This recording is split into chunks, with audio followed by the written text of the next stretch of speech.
जय महाराष्ट्र. बऱ्याच दिवसानंतर व्हिडिओच्या माध्यमातून तुमच्या समोर येतो. कारण पहलगाममध्ये ज्या दिवशी तो हल्ला झाला त्यानंतर मन काही दिवस व्यथित झालं.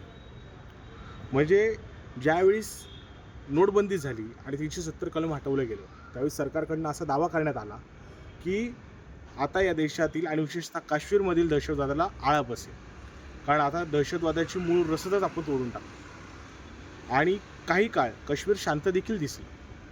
पण पहिला झटका काश्मीरच्या शांततेला त्याच वेळीच बसला ज्यावेळेस पुलवामामध्ये आपल्या जवानांवर हल्ला झाला, जवानांच्या कॉन्वॉयवर हल्ला झाला.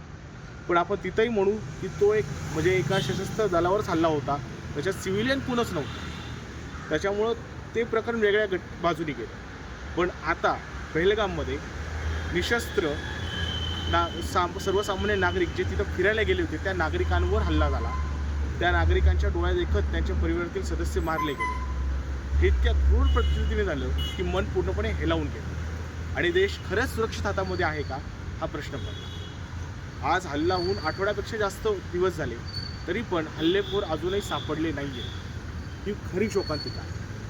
आज आपण सोशल मीडियावर म्हणतोय पाकिस्तानवर हल्ला करू, पाकिस्तानसोबत युद्ध करू, पाकिस्तानचे झेंडे जाळतो, सगळ्या गोष्टी आणि सगळ्या गोष्टी झाल्या पण पाहिजे. विरोधी पक्षाने पण मग ते राहुल गांधी असू द्यात, ते संजय राऊत असू द्यात, संपूर्ण विरोधी पक्ष एक सुरात म्हणतो की सरकार जे काही करेल त्यावेळेस आम्ही सरकारसोबत ठामपणे असू. पण अजूनही ते हल्लेखोर सापडले नाही आहेत. याचा अर्थ सरकार करतंय का? 26/11च्या वेळी ज्यावेळेस हल्ला झाला त्यावेळी 26/11च्या हल्ल्यातली जेवढे दहशतवादी होते ते दहशतवादी आपण जवळपास सगळे दहशतवादी ऑन द स्पॉट मारले आणि एक दहशतवादी जिवंत पकडला होता. आणि त्यावेळेसचे जे केंद्रीय गृहमंत्री होते त्यांनी राजीनामा दिला होता त्या हल्ल्याची नैतिक जबाबदारी स्वीकारून.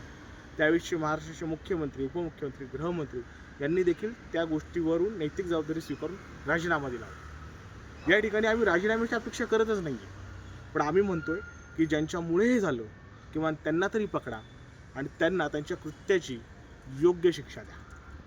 आणि हे पण जर होत नसेल तर खरंच सुरक्षित हातात देश आहे का हा प्रश्न पडतो.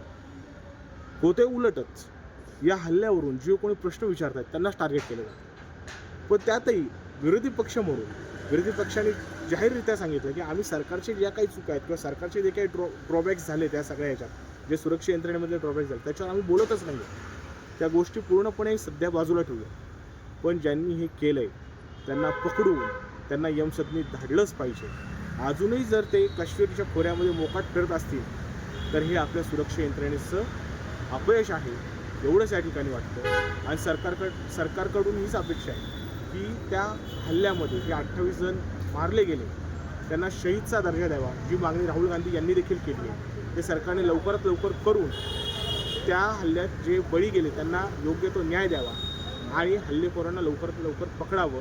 नाहीतर हे असेच मोकाट जर फिरत राहिले तर अजून पुढं काय होईल ते सांगता येईल. जय महाराष्ट्र.